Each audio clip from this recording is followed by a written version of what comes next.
મિત્રો ધોરણ 3 આસપાસમાં આપણે પાઠ 17 પત્રનો પ્રવાસ આપણે આગળ ક્યાં સુધી જોયેલું હતું તો કે પોસ્ટ ઓફિસની અંદર આપણને શું શું મળી રહે એ જોયું હતું। હવે આપણે જોઈશું નીચે આપેલા પોસ્ટકાર્ડમાં તમારું પૂરું સરનામું લખો। અહીંયા લખવાનું આપણે સરનામું તો કે અહીંયા ગીત કાબરા તો તમારે અહીંયા તમારું નામ લખવાનું, અહીંયા તમારું એડ્રેસ આખું એડ્રેસ લખવાનું। કઈ રીતના તો કે પહેલા તો તમે કઈ બિલ્ડિંગમાં રહ્યો છો અથવા તો શેરીમાં જે શેરીમાં રહે તેમાં તમારા ઘરનો નંબર શું છે તો કે 104। પછી તમારી સોસાયટી કઈ છે તો કે વૈભવ રેસિડેન્સી તો કે આ કયા એરિયામાં આવી તો પછી એનો એરિયાનું નામ તો કે નાના વરાછા તો અહીંયા લખવાનું નાના વરાછા અને આ નાના વરાછા ક્યાં આવી તો કે સુરત। આ પત્ર આપણે સુરત છે લખવાનું એટલે લખશું સુરત। પછી પિન કોડ નંબર બાળમિત્રો પિન કોડ નંબર તમે ક્યારે સાંભળ્યું છે pin code number? Pin code number કેટલા આંકડાનો હોય છે? 6 આંકડાનો। પિન કોડ નંબર 6 આંકડાનો આવે છે તો અહીંયા તમારે પિન કોડ નંબર લખવાનો છે। હવે આપણે પિન કોડ નંબર વિશે વધારે માહિતી જોઈશું। પિન કોડ તો પિન કોડનું પૂરું નામ છે પોસ્ટલ ઇન્ડેક્સ નંબર। શું નામ છે? Postal index number pin code. Pin code 6 આંકડાનો હોય છે। કેટલા આંકડાનો હોય છે? 6 આંકડાનો। 15 ઓગસ્ટ 1972 માં પિન કોડની શરૂઆત થઈ હતી। 15 ઓગસ્ટ એટલે 8મા મહિનાની 15 તારીખ 1972 ની અંદર પિન કોડની શરૂઆત થઈ હતી।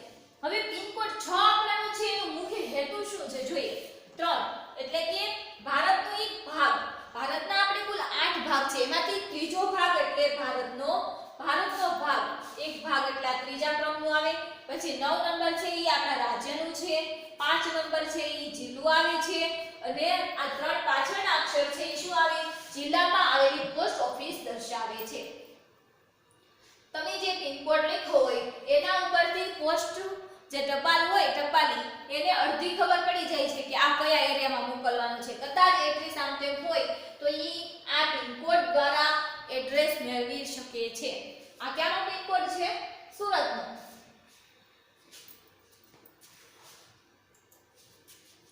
વિચારો અને લખો। શામિલાનો પત્ર વડોદરાથી ટ્રેન દ્વારા પહોંચ્યો। જ્યારે ટ્રેન ન હતી ત્યારે પત્રો કેવી રીતે પહોંચતા હશે? ચર્ચા કરો। જ્યારે ટ્રેન ન હતી ત્યારે દૂરના સ્થળે પત્રો પહોંચાડવા માટે કબૂતરનો ઉપયોગ થતો હતો। બાળ મિત્રો અત્યારે તો પત્ર છે એ ટ્રેન દ્વારા થાય છે પણ જ્યારે પહેલાના સમયમાં એટલે કે અંદાજિત આપણે 50 થી 60 વર્ષ ચાલો ને ગણીએ ત્યારે શું હતું તો કે ત્યારે પત્ર તો કોઈ હતા નહીં। 70 વર્ષ પહેલા પત્ર શું ટ્રેનની વ્યવસ્થા કેવી તો શું હતું ત્યારે તો ત્યારે પક્ષીઓ દ્વારા પત્રો પહોંચાડવા માટે કબૂતરનો ઉપયોગ થતો હતો। કબૂતરને એની ચાંચની અંદર અથવા તો ગળાની અંદર પત્ર લટકાવી દે અને કબૂતર જ્યાં પત્ર પહોંચાડવાના હોય ત્યાં આપી આવે। કેટલીક જગ્યાએ ઘોડા જેવા ઝડપી પ્રાણીઓના ઉપયોગ દ્વારા કેટલીક વ્યક્તિઓ પત્ર પહોંચાડવાનું કાર્ય કરતા જેને ખેપિયા કહેવામાં આવતા। એટલે કે કોઈ રાજાશાહી લોકો હોય તો એ શું કરતા તો કે એના માણસો હોય એને ઘોડા દ્વારા ત્યાં મોકલે અને એ ઝડપથી પત્રો પહોંચાડી દેતા। તો આવી રીતના પહેલાના સમયની અંદર પત્રો પહોંચતા હતા।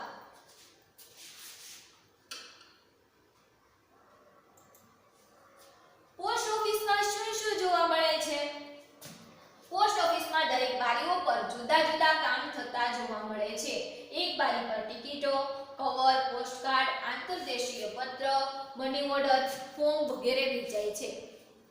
પોસ્ટ ઓફિસની અંદર અલગ અલગ કામ હોય તો એક બારી પર શું હોય તો કે ટિકિટ છે, કવર છે, પોસ્ટકાર્ડ, આંતરદેશીય પત્ર, મની ઓર્ડર, ફોર્મ આ વગેરે છે વેચે એટલે કે આપણે લેવા જઈએ તો એ એક બારી પર આપવામાં આવે। પછી બીજી બારી પર બહાર ગામ કોઈ પાર્સલ કે વસ્તુ મોકલવા માટેનું ફોર્મ ભરવાનું તેમજ ડિલિવરી અને રૂપિયા ભરવાનું કામ થાય છે। પછી ત્રીજી બારી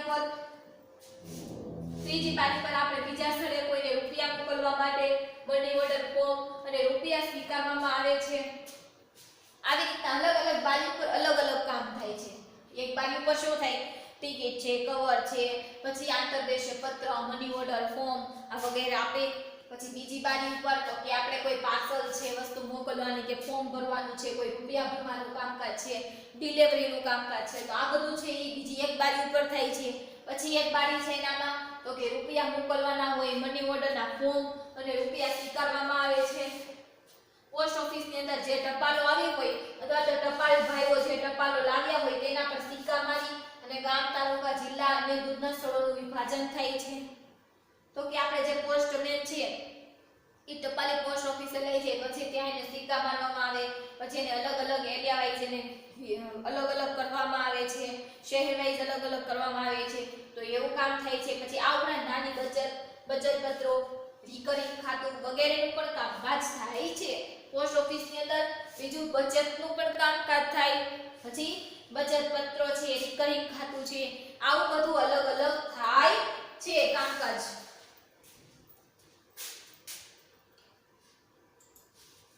શું પોસ્ટકાર્ડ લખીને વિદેશમાં સંદેશ પહોંચાડી શકાય?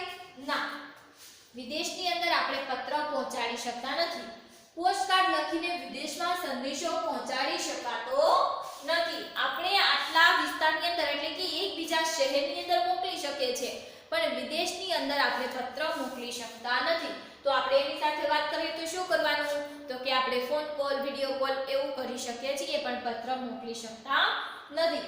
પોસ્ટ ઓફિસમાં બીજા કયા કામ થાય છે? તો કે પોસ્ટ ઓફિસમાં ટપાલ સિવાયના બીજા નીચે મુજબના કામ થાય છે.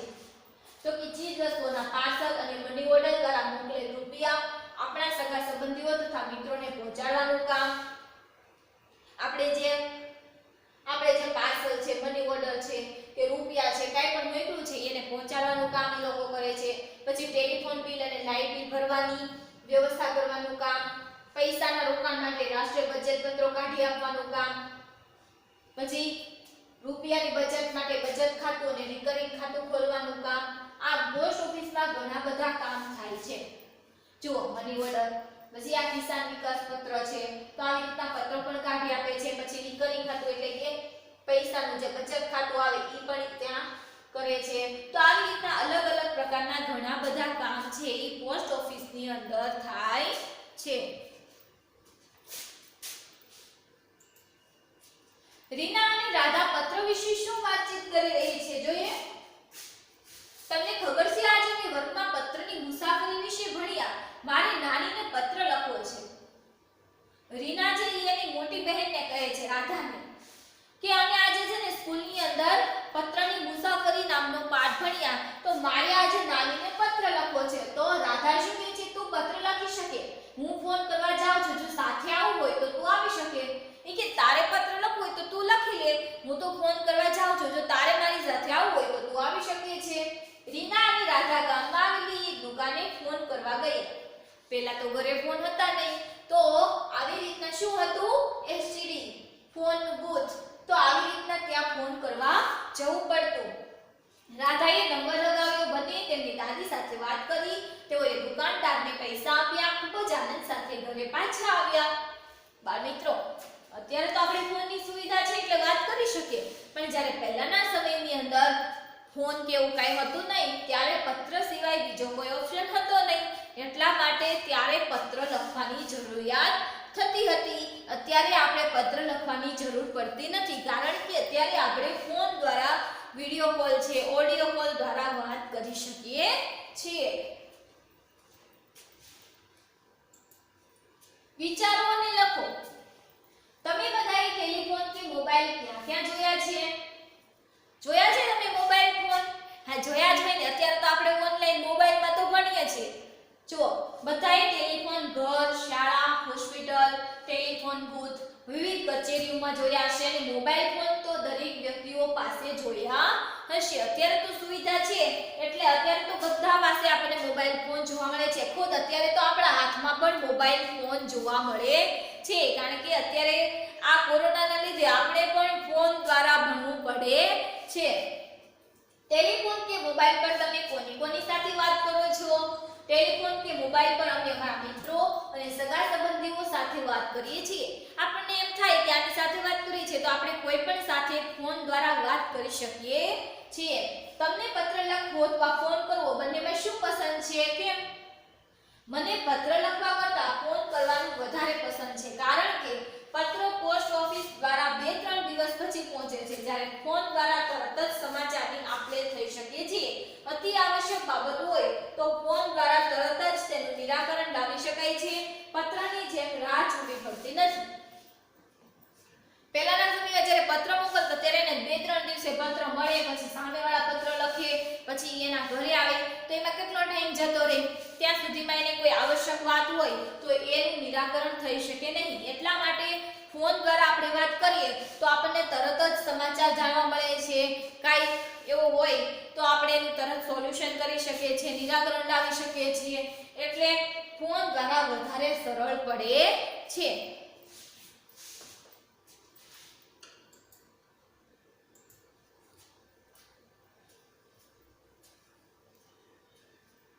જો હવે આપણે જોઈએ પહેલાના સમયની અંદર થી ત્યારથી અત્યાર સુધીની જે પ્રોસેસ પંખીઓ દ્વારા મોકલતા, ત્યાર પછી આટલી વસ્તુ ટેકનિકલ યુગ આવતો ગયો, તો છેલ્લે ક્યાં આવ્યા? Android phone. અને હવે શું આવશે એની તો ખબર જ નથી. તો આવી રીતના અલગ અલગ સુવિધાઓ આવતી ગઈ. તે અત્યારે ફોન, પહેલા ફોન આવ્યો, સાદો ફોન આવ્યો, પછી આવો તો ફોન આવ્યો, નેટ, ઇન્ટરનેટ આવ્યો, ઈમેલ આવ્યો, ફોન આવ્યો. તો આવી રીતના અલગ અલગ અત્યારે સ્માર્ટફોન દ્વારા આપણે બધું કરી શકીએ છીએ.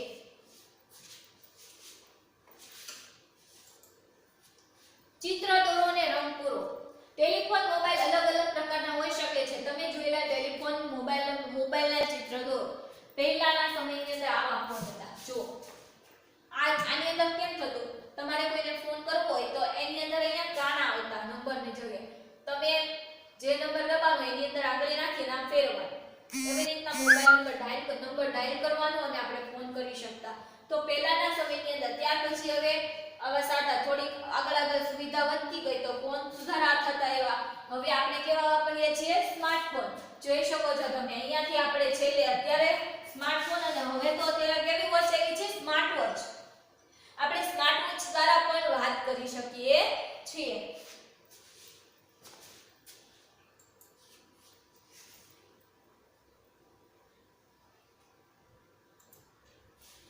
તમારો પોતાનો ટેલિફોન બનાવો. આપણે એક આપણી જાતે આપણો ટેલિફોન, તમે જે ફોન યુઝ કરો છો એ તો તમારા મમ્મી પપ્પાનો કોઈ પણ નો હશે, તમારો તો નથી. આપણે આપણી જાતે એક ફોન બનાવીશું ને? સારું, ચાલો આપણે ફોન બનાવીએ.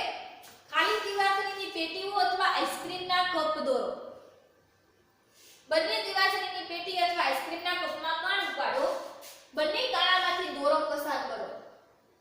દોરોના બંને છેડે ગાંઠ મારો. તમારો ટેલિફોન તૈયાર છે. તમારા મિત્રને ટેલિફોનનો એક છેડો તેના કાનની નજીક રાખવો અને બીજો છેડો તમે તમારા મોં પાસે રાખો.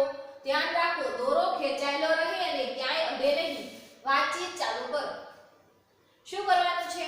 2 આઈસ્ક્રીમના કપ લેવાના. એ બેમાં એક કાણ ઉપાડવાનું. એમાંથી વચ્ચે દોરાની પહેલા આ બાજુથી દોરો નાખીને એમાં ગાંઠ માર દેવાની. પછી ઓલી બાજુના કપમાં દોરો નાખીને એમાં ગાંઠ માર દેવાની. પછી તમારા મિત્રને એનો કપ એના કાને રાખવાનો અને એક તમારે તમારા મોં પાસે રાખવાનો અને વચ્ચે દોરો ઢીલો રાખવાનો નથી, કડક રાખવાનો છે. અને પછી તમે બોલો, તમારો મિત્ર સાંભળશે. તો આ આપણો ફોન બની ગયો ને ફોન.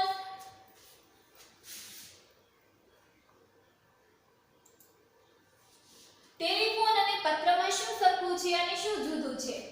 શું સરખું છે? ટેલિફોન અને પત્ર બંને સંદેશા વ્યવહારના સાધનો છે. બંને દ્વારા સંદેશા મોકલી શકાય છે. બંને સરખું જ છે ને? આપણે ટેલિફોન દ્વારા પણ સમાચાર મોકલી શકીએ છીએ અને પત્ર દ્વારા પણ મોકલી શકીએ છીએ. સંદેશા વ્યવહારના સાધનો તો કે બંને દ્વારા સંદેશા મોકલી શકાય છે. શું જુદું છે? તો કે ટેલિફોનમાં આપણે સામેવાળા વ્યક્તિનો અવાજ સાંભળી શકીએ છીએ, પત્રમાં આવું ન થઈ શકે. પત્રની અંદર આપણે વાંચવું પડે, આપણે એનો અવાજ સાંભળી શકીએ નહીં. જ્યારે ફોનની અંદર આપણે સામેવાળા વ્યક્તિનો અવાજ પણ સાંભળી શકીએ છીએ. પત્રમાં સમાચાર પહોંચતા દિવસો લાગે છે, જ્યારે ટેલિફોન દ્વારા તરત જ વાતચીત થાય છે. પત્ર પૂગે ત્યાં સુધીમાં તો 2-3-4 દિવસ થયા છે, તો ઈ વાર લાગે, પણ ફોનની અંદર આપણે તરત વાતચીત કરી શકીએ છીએ. પત્ર ક્યારેક ન પહોંચવાની અથવા તો ખોવાઈ જવાની શક્યતા છે, જ્યારે ટેલિફોન દ્વારા સંદેશો અચૂક પહોંચાડી શકાય છે. પત્રમાં શું થાય? ક્યારેક પહોંચે અથવા તો ક્યારેક ખોવાઈ પણ જવાની શક્યતા રહે, પણ ટેલિફોન દ્વારા તો આપણે તરત જ એના વિશે વાત કરી શકીએ છીએ.